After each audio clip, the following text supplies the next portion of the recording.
1971 সালে 24শে ডিসেম্বর মাত্র 17 বছর বয়সী একটি জার্মান কিশোরী তার মায়ের সঙ্গে পেরু দেশের লিমা থেকে বিমানে করে পেঙ্গুয়ানা শহরের উদ্দেশ্যে রওনা হয়। সে যাচ্ছিল তার বাবার কাছে ক্রিসমাসে আনন্দ করতে। মাঝ আকাশে শুরু হয় প্রচন্ড ঝড় বৃষ্টি। হঠাৎ আকাশে এক প্রচন্ড বজ্রপাত, আর সেই বজ্রপাত আছড়ে পড়ে প্লেনটার ওপরে। মুহূর্তে প্লেনটা টুকরো টুকরো হয়ে ভেঙে পড়ে অ্যামাজনের ভয়ঙ্কর জঙ্গলের ওপরে। প্রায় 3 কিলোমিটার অর্থাৎ প্রায় 10,000 ফুট ওপর থেকে সে ছিটকে পড়ে অ্যামাজনের ঘন জঙ্গলের গভীরে।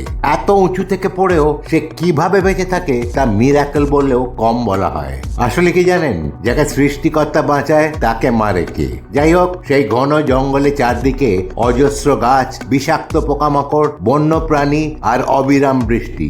সেইখানে 11 দিন ধরে প্রচন্ডভাবে আহত অবস্থায় সাক্ষাৎ মৃত্যুর সঙ্গে লড়াই করে সে কিভাবে বেঁচে ফিরেছিল তা জানলে গা শিউরে উঠবে।